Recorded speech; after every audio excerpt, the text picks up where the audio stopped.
Well, hey, welcome to Grace Bible Church. Thank you so much for joining us today. If you regularly attend our Maple campus or Refuge campus, we're just glad that you're joining us online today. We want to just remind you of a couple quick announcements before we officially get started today. First of all, if you have not signed up for the Loop, we want to encourage you to do so. The best way to stay connected and sort of informed about all that's happening both here at the Maple campus and our Refuge campus is by signing up for the Loop. And the Loop is just a weekly newsletter, an email that goes out, and you can sign up for the Loop by going to grace2.org/loop. And so that will keep you connected and informed on all that's happening. Also, we want to remind you that this coming Thursday, June 18th from 5 to 8 p.m., we're going to be doing dinner here at our Maple campus. It'll be outdoors, it'll be free food. We'll have hot dogs, bratwurst, chips, drinks. And so we'd love for you to come through, drive through, pick up some food and say hello. Most of our staff will be here. It'll just be a great time for us to be together and to be outdoors and to enjoy some food. Our Grace Kids staff will have our summer family fun buckets for each family, and so be sure to pick one of those up. There'll also be informational packets for our virtual VBS as well. Don't forget that, as always, giving is an act of worship here at GBC. We're so grateful for the way that you continue to give generously and sacrificially, and we just believe that giving is an act of worship. And so you can give in a variety of ways. You can give online at grace2.org/give, or you can go to therefugechurch.org/give and give in that way. Or if you prefer to give by mailing in a tithe or offering, you can do so by mailing that to our Maple Road campus at 1300 South Maple Road, Ann Arbor, Michigan 48103. And then lastly, we are getting really close to being able to finally regather in this space here at our Maple campus. And so all of the details for our regathering, our reopening, are available online. You can go to grace2.org/regathering, and you can watch that video from Pastor Adam and Pastor Tyson. There's also a timeline on there and some details about when we're going to be opening up again and how we're going to do that. And so we want to encourage you to go to grace2.org/regathering and read all about the details there for when we're going to begin having services again here. Our plan, as they said last week in the video, is to have both campuses together here at our Maple Road campus for the summer, and then we will be meeting again at our Refuge campus, hopefully in August. And so we're kind of playing that by ear, but we're just excited to be joining together again in the near future. And then lastly, before Pastor Tyson comes and shares with us today's message, we just want to encourage you, with whoever you're with, to share that one snack that you can just not put down. Once you start eating it, you can't stop eating it. And so what is that for you? Just take a couple minutes and talk about that snack that you just can't resist. And so again, thank you for joining us today. We hope you have a great Sunday, and we know that you're going to enjoy today's message. And so thank you again for joining us. God bless you. All right, here's the deal. Marshmallow for you. You can either wait, and I'll give you another one if you wait, or you can eat it now. When I come back, I'll give you another one, so then you'll have two. But stay in here and stay in the chair till I come back, okay? All right.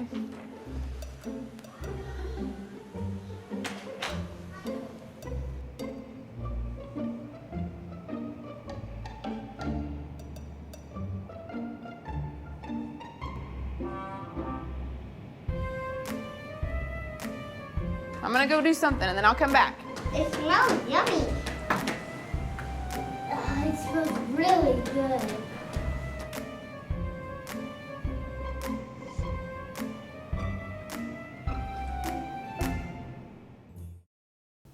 If you didn't catch it in the video, the marshmallow experiment, which I think I've mentioned in the past, it's really, really famous. But what happens is that an experimenter, a researcher, takes a marshmallow and puts it in front of a child and says, all right, you may eat this marshmallow. Sometimes it's a different kind of treat right now if you want, but if you can wait for 15 minutes, you will be given 2 marshmallows. You'll double it in essence. And so what happens is that the kids are forced with this kind of test of their willpower. Will they or won't they eat it now, or can they actually make it the full 15 minutes?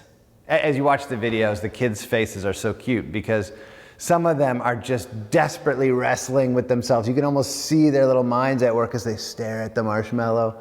Others kind of refuse to look at it, trying to ignore it, as if I look away, I won't notice how tempting this thing is. And so over the years, this experiment has been done a whole bunch of different times in different ways. And supposedly it was really predictive for how successful people were later in life, but that's been hard to replicate that.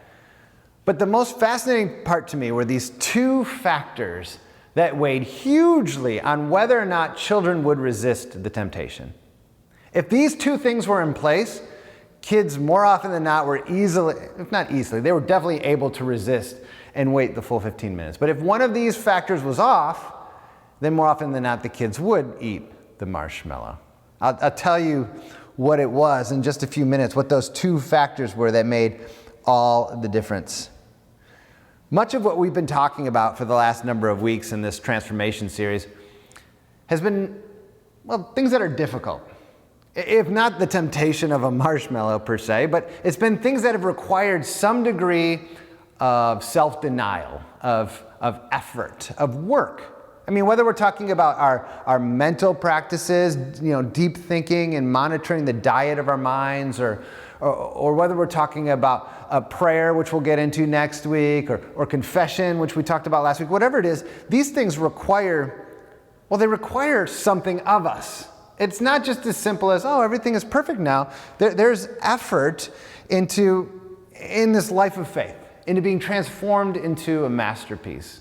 And we just like things that are easy, right? Like we want everything to be sort of fun and simple, and we want to become masterpieces without the effort that's required.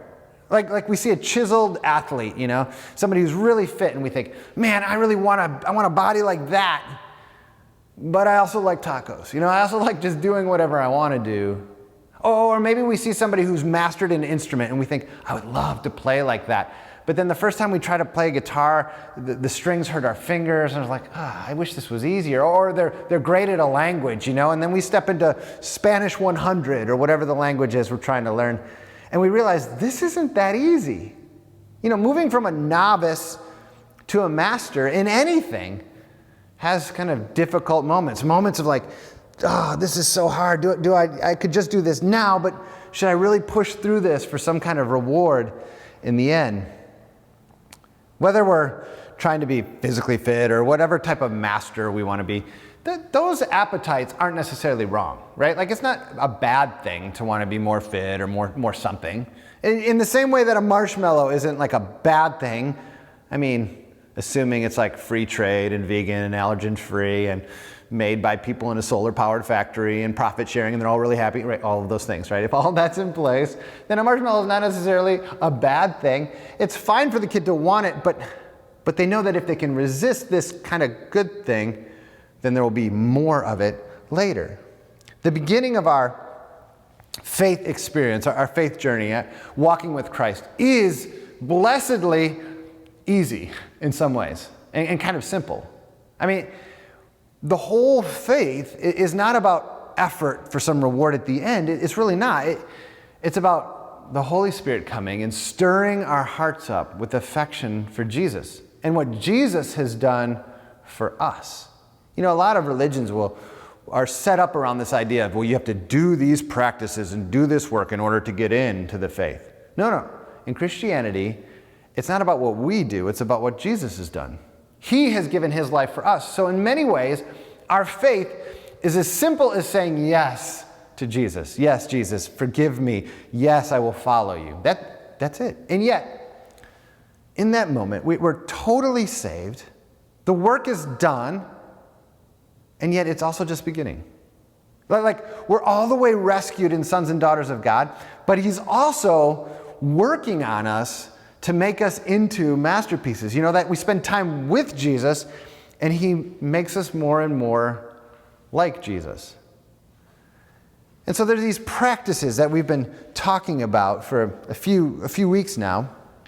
And each week when we talk about these practices, I try to say something along the lines of, we are not trying to make God's team. These are not things that we have to do to get in.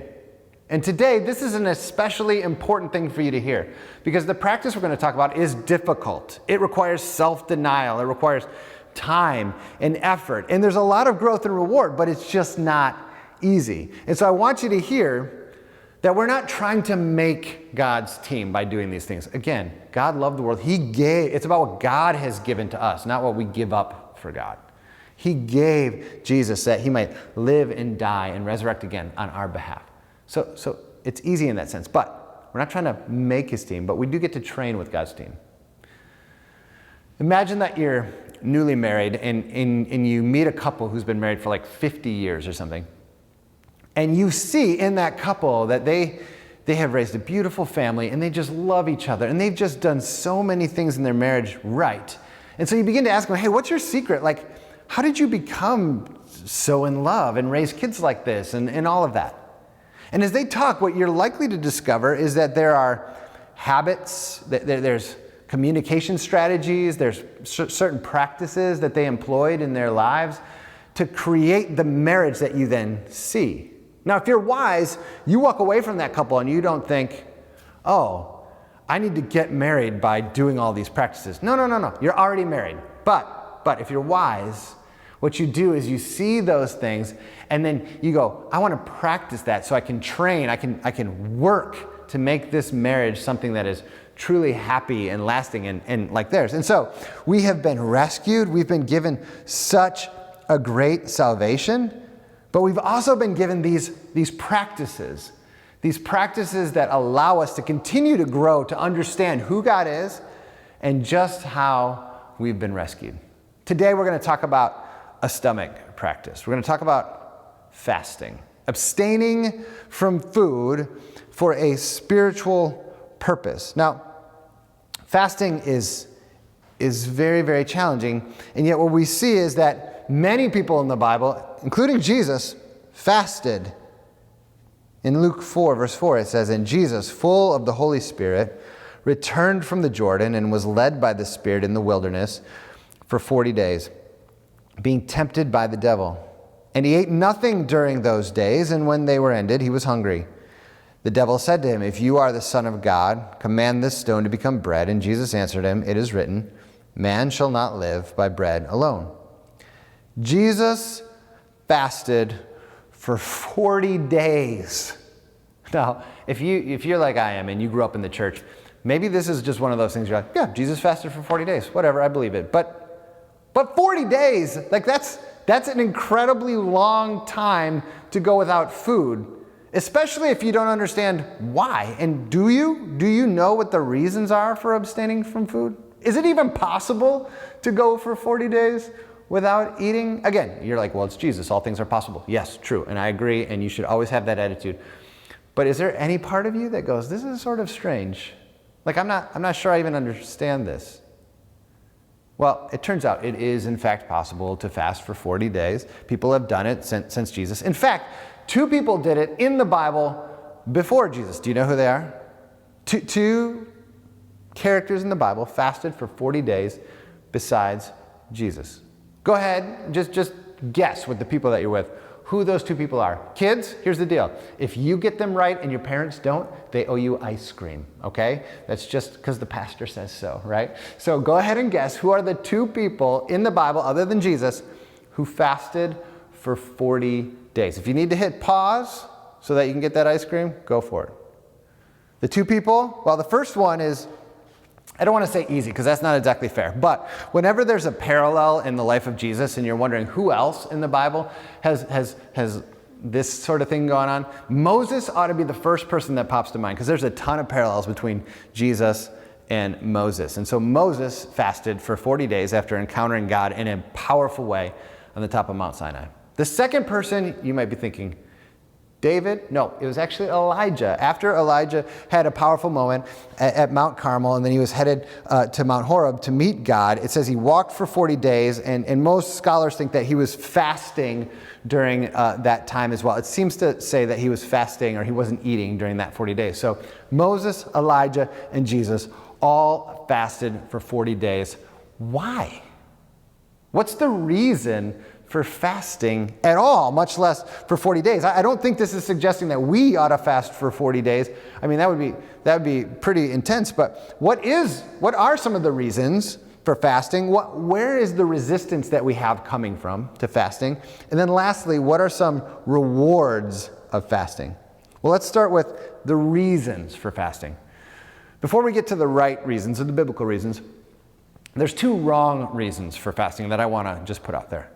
The first wrong reason to fast is for weight loss or body image issues or something like that. Now, and there might be like health people out there that say, well, you should do some intermittent fasting or whatever. That's not what I'm talking about. What I'm saying is, if you have body image issues or you're looking to lose weight or something, please do not start biblically fasting from food because of that reason and think that somehow it's like a biblical reason. Because in the Bible, that's not why they were fasting. If there's something for you with food and body image, please talk to a counselor or a doctor, somebody about that.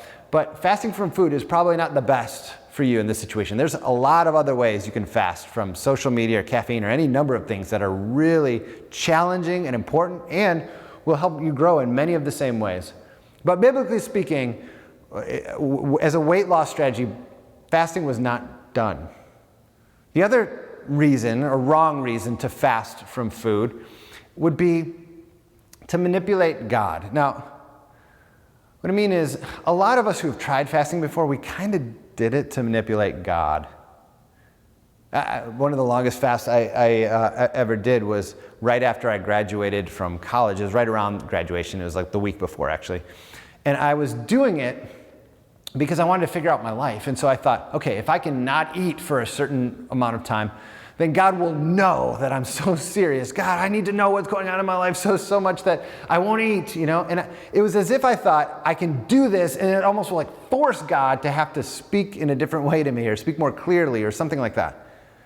But you can't manipulate God.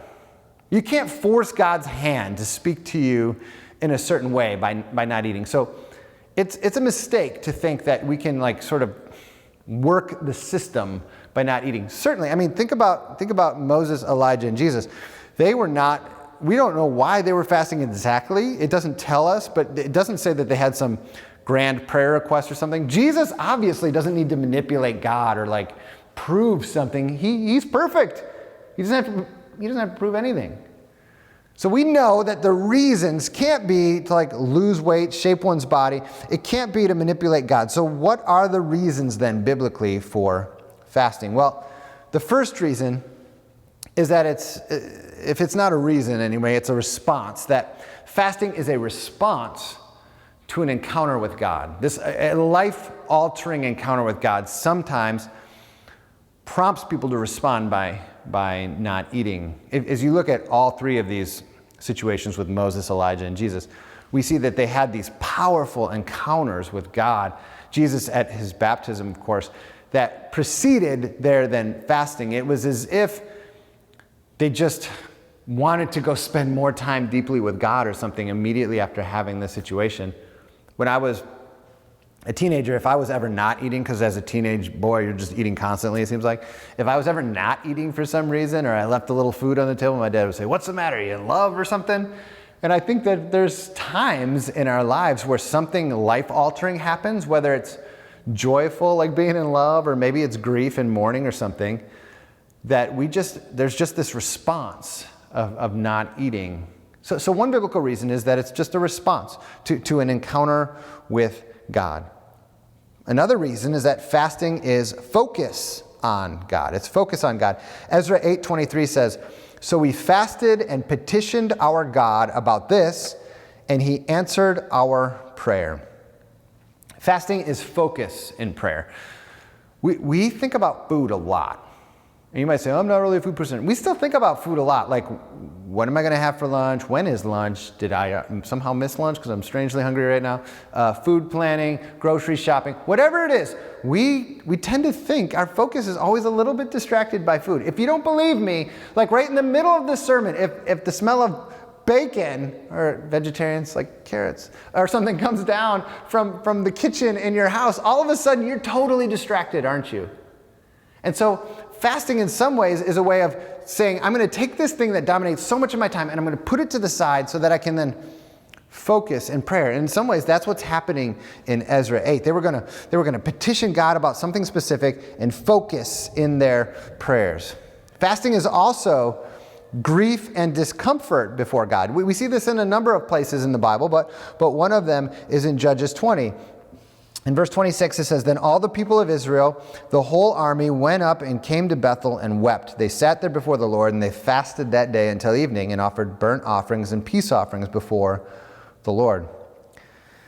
These fasts, like this one, were a response, but the reason was almost a national sense of grief and discomfort. It was almost like the people were saying, things are so bad that we should feel bad. Like I shouldn't comfort myself and have a feast and a party with the state of things right now. We asked for people to pray and fast with us just a week or two ago. And a lot of that was just this idea of there's discomfort, real discomfort in people's hearts and their lives in this country, in this world, and it almost feels wrong to be enjoying these wonderful blessings like food when so much pain is going on out there. And so we want to respond and grieve and lament and just feel a little bit of what's going on. That we want to notice that things are off, even in our bodies. Another reason why fasting is in the Bible, or that we should fast or consider fasting, is that it is an expectation by God. In Matthew 9, verse 15, Jesus answered and said, "How can the guests of the bridegroom mourn when he is with them? The time will come when the bridegroom will be taken from them. Then they will fast." In fact, there's a couple of different occasions when Jesus assumes that people will fast. So fasting can be a response to this encounter with God, and it can be national kind of grief and discomfort. It can be about focus on God. It can be because of the expectation. But there's a number of different fasts talked about in the Bible. And for hundreds of years, thousands of years, followers of the true God have fasted. So why are we so resistant? What's the resistance? If those are some reasons, then why do we resist? Well, I think one of the reasons we resist is it's physically uncomfortable, right? I mean, that's like the obvious reason. It doesn't feel good to miss a meal or meals. It's just not pleasant, and we tend to drift towards the pleasant. Our default is comfort and pleasant things, not discomfort. But at a layer deeper than just kind of hunger pangs, there's this cultural dissonance with going without. Thomas à Kempis says that Jesus finds many to share his table, but few to take part in his fasting. You know, we live in this culture that tells us to satisfy every human appetite. If you want it, whatever, buy it with one click. If you want to look at it, if you have whatever desire, just look at it. If you want to eat it, drink it. You want to say it, just say whatever. Eat whatever, drink whatever. We live in this culture that's constantly telling us, look, you've earned it. Just go for it. Just if you have an appetite, just give into it. And so to fast goes countercultural to everything that we're being taught. It's like going without something when the world keeps saying, no, have it your way. Do whatever you want. And so we resist. So if we're bored, we eat. If we're sad, we eat. If we're celebrating, we eat. If we're whatever, we just eat, because we think that with our appetites, if we keep giving in to them, then we'll truly be satisfied. But what happens is that when you keep filling your appetites, quickly you begin to realize that it doesn't last. Eat the biggest meal in the world and you get hungry again. Drink it, click it, buy it, whatever. You're going to want more stuff. You're going to want to see more stuff later. And so there are biblical reasons we resist. Part of it is just as simple as physical discomfort. We don't like physical discomfort, but also some of it is cultural dissonance with this idea of going without when our world says, no, go with. Whatever you want is yours. But if we can push back against the physical discomfort and the cultural dissonance and actually embrace this practice and try this practice in the right way, we may find that there's rewards. You know, like the kids staring at the marshmallow that finally get rewarded with the 2 marshmallows. We might actually find, not a marshmallow obviously, but we might find that there is some sort of growth and reward in the end. So then, what are the rewards of fasting? What is it that we gain from doing this practice? Which, if it's not demanded of us, and it's not about what we do, but about what Christ has done, then what are the rewards of this? Well, there's at least 3. The first reward that we find in fasting is that we begin to learn something about ourselves. We begin to understand ourselves a little bit more deeply. You know, when we can start pushing past a little bit the desires and the things that we have and our discomfort, we might begin to realize that we're actually a little bit, well, we're a little weaker than we thought we were, and we also might be a little bit stronger than we thought we were. I mean, there's been a few times where I've done some physically hard things, and right afterwards, I realized that, oh, it wasn't as hard as I thought. You know, like when I first started running, this is maybe a bad example, but Hudson Mills, which is a metro park, is near my house, and so I wanted to run around the whole thing. You know, it was 3.5 miles, which if you're like a major marathoner person, you're going, wow, that's so easy, you know. And if you've never run, maybe that sounds long to you. But in my mind, that was like almost impossibly long. So as I first began running, and this was years ago, I just remember I would stop every time at like 2 miles. And I was like, oh, I'm the type of person that can only run 2 miles. And I don't think I ever made it longer than 2 miles before I like actually made. And then one day I was just like, I'm just gonna do it. And I just ran the 3.5 miles. I was like, oh, I actually had that in me the whole time. But there's this thing that kept telling me, you can't do it. You can't do it. See, when we start to fast, in some ways we realize something about ourselves, which is we're incredibly weak and driven by our own bodies. That we're so wired to be comfortable all the time, and that when noon rolls around, we haven't eaten yet, we start getting a little, like we realize how weak we are. But we also might begin to realize that we can go without and survive, maybe even thrive, that it is possible to set aside appetites and still be okay. This fasting is just this little tiny simple practice of us being in charge of our appetites and our body. We begin to learn something about ourselves.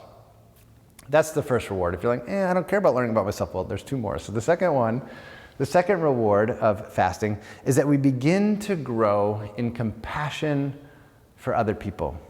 That there's something about our own discomfort that makes us more aware of and compassionate towards others. There's this amazing text in Isaiah 58 when these people were humbling themselves and they were fasting and they were praying and they were doing all this stuff, and yet God wasn't answering them and they weren't sure what was off. They're like, oh, come on, we're doing all this again. They're trying to manipulate. But they were doing all this and they weren't getting the response from God that they were hoping for. And Isaiah 58:6 says this, is not this the fast that I choose? To loose the bonds of wickedness, to undo the straps of his yoke, to let the oppressed go free, and to break every yoke? Is it not to share your bread with the hungry, and bring the homeless poor into your house? When you see the naked, to cover him, and not to hide yourself from your own flesh? Now, they were fasting, but God wasn't responding. And as God spoke back to them, he said, listen, when you're fasting, this is not producing in you compassion for others, and it's supposed to. Like when you're hungry, it should make you think about people who are hungry. When you have to go without, it should make you go, wow, there's lots of people in this world who go without. Probably one of the most powerful things for me about fasting with my family a couple weeks ago was that there's such tremendous discomfort and pain in our country right now over injustices, over those who have less, over a number of things. And by fasting, it was as if I was being confronted by this question. What bothers you more? Does what's going on out there that you can turn off, on the TV and you can ignore and live in your little house far away from some of what's happening, does that bother you more, or does the fact that you're a little bit hungry right now bother you more? Does seeing justice for people of color raise up higher than your desire to eat right now? I mean, I would say, well, of course, but does it? See, in those moments of hunger and discomfort and pain, it's supposed to tenderize our souls to our brothers and sisters who are consistently feeling discomfort, who don't have enough to eat, who don't have the wealth or some of the things that we have, who are struggling. It should make us softer to them. And that's what God's accusation was here against these people who were fasting. And so one of the significant rewards or areas of growth in our lives when we fast is that this very small pain in our bodies speaks to us about the larger pain that's happening in this world and in the people around us. And so it can be transformative to begin to fast, as long as it's for the right reasons, because there's these rewards. And the last reward is just that we're profoundly able to experience the love and the sustenance of God in maybe a way that we haven't before. You see, Jesus is the bread of life. He literally gave his body to be broken and his blood to be shed for us. He said, feast on me. Eat my flesh, drink my blood, he says in the Gospel of John. And so when we take communion, we are in a way feasting on Christ and realizing that what we need, man shall not live by bread alone, right? What we need is Christ more than food. Now, just as a silly aside, when we took communion last week, I don't know how many of you took those little cups.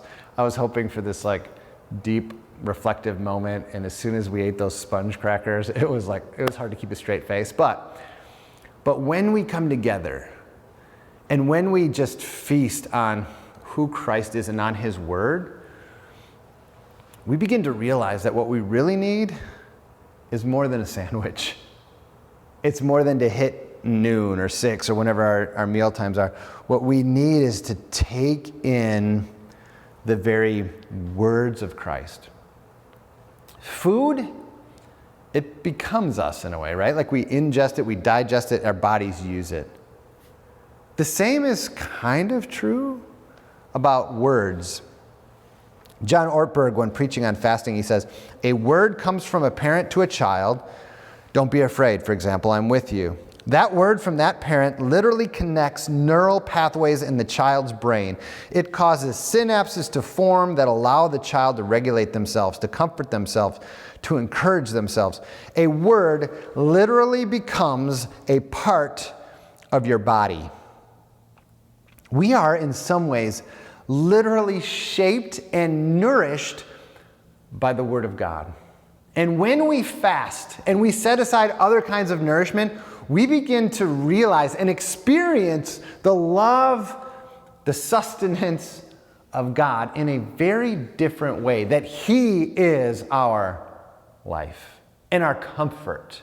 He is our hope. My hope is not in a full refrigerator. It is in the work of Christ on my behalf.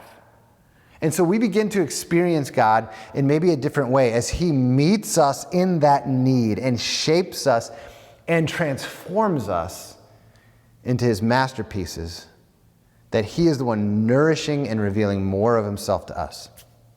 So, if you want to try fasting, maybe this week or as something you do consistently, just a couple quick pointers. First, pick something that is healthy for you. I mentioned this already, but pick something that makes sense for you, is healthy for you. If you're not sure, consult your doctor, counselor, parent, whoever it is, but pick something that's healthy for you. And then secondly, pray about it. Just say, God, I'm thinking that you're calling me to a certain kind of fast, so I just want to give that to you and make sure I'm not doing it for the wrong reasons, but that I'm doing it so that I might focus on you in prayer and experience the discomfort and all of those things we talked about. But then thirdly, start simply. If you're somebody who's never fasted before, come up with some parameters or some simple things that you're going to fast from at first. I'm going to fast now for 39 days. I'm not as good as Jesus, right? Okay, don't. Start simply, pick something after you've prayed about it that makes sense, that's wise, and slowly. And then lastly, plan what you're going to do rather than merely what you're not going to do. So don't just say, I'm going to not eat some meals. No, during my breakfast, lunch, and dinner time, here's what I'm going to do instead.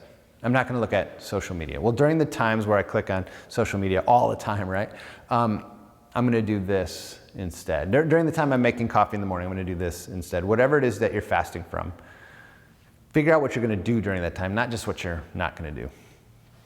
Back to the marshmallow test, just for a second. I told you that there are two factors in whether or not the kid resists and receives the reward. And I think this is really, really instructive to us in whether or not we ever will try fasting. There are two factors. The first is this. If the child believes the reward is worth it, they are far more likely to wait the 15 minutes to get the reward. Right? And this should be obvious, right? So if they're asked to resist a marshmallow and they're told, if you resist this marshmallow for 15 minutes, at the end of the 15 minutes, you will be given a Brussels sprout. The kids aren't waiting for that, right? Their reward's not worth it. They're eating that marshmallow before the adult finishes talking. So they have to believe whatever it is that's coming is better than what I'm giving up, which makes sense. And for many of them, 2 is better than 1. But the second factor, I think, is even more interesting. The second factor on whether or not they make the full 15 minutes. So the first is the reward. Do they think it's worth it? The second factor is, do they believe the experimenter, the adult? Do they trust them? So when that adult comes to them and says, if you wait the full 15 minutes, you'll get this reward. Do they know that adult or not? Is the adult acting suspicious or not? Is the adult kind of a stranger, or is it like a trusted person, like a teacher, counselor, friend, or parent, or something like that? If they trust the adult, they're far more likely to make it. So if they trust the person who's challenging them, and if they believe that the reward will in fact be worth it, then many of them, more often than not, can wait. And they can deny themselves. They can go through that difficult challenge in order to receive the reward at the end. You do not have to fast to make Jesus' team. You don't have to do and give up all these things in order to get in. No. Jesus gave it all up so that we might be sons and daughters. You don't have to do this. But it is expected. And there are some reasons that we ought to consider it. And frankly, there are some real rewards. Rewards that you can trust are worth it, and that you can trust if Jesus is doing it, that it is helpful and meaningful to our very transformation. Let me pray for us. Father, my prayer is less about having maybe a people that are consistently fasting, although that would be awesome, but it's less about that than it is, may we be a people who more and more understand that we get to feast on your word, and that we're so blessed by the work of Christ. That we are full in a way that may or may not be related to food. God, I do ask that some of us would take the challenge of fasting, and that we would try to become transformed in this way.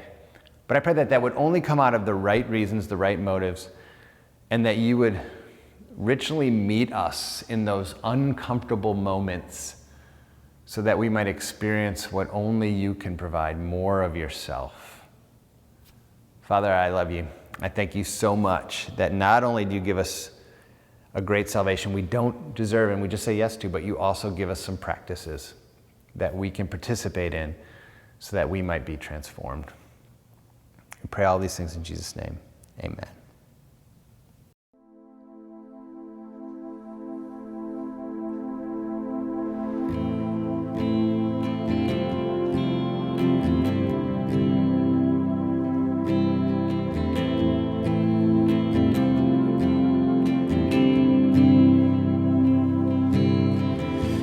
Grace when the heart is under fire. Another way when the walls are closing in. And when I look at the space between where I used to be and this reckoning, and I know I will never be alone. There was another in the fire, standing next to me. There was another in the waters, holding back the seas.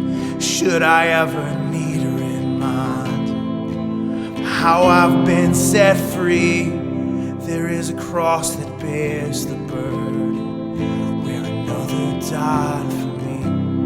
There is another in the fire.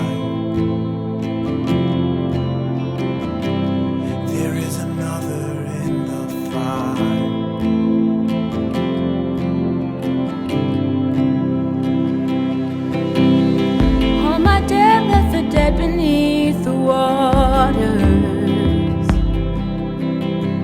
I'm no longer my sin anymore. And should I fall in the space between what remains of me and this reckoning, either way I will bow to the things of this world. And I know I will never be alone. There is another in the fire, standing next to me.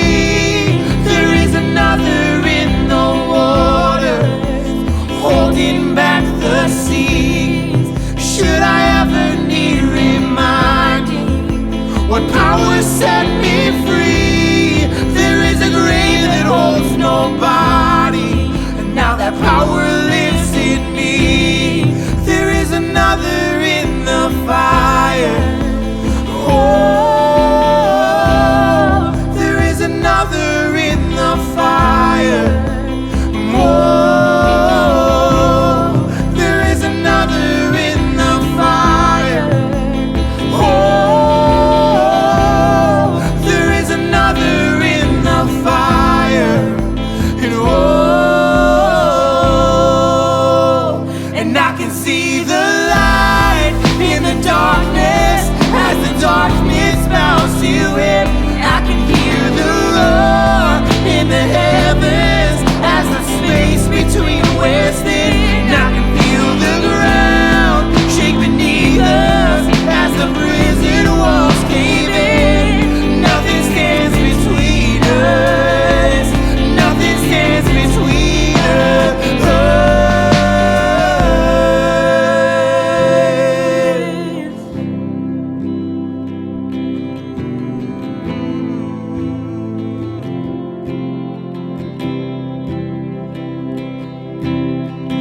There is no other name but the name that is Jesus.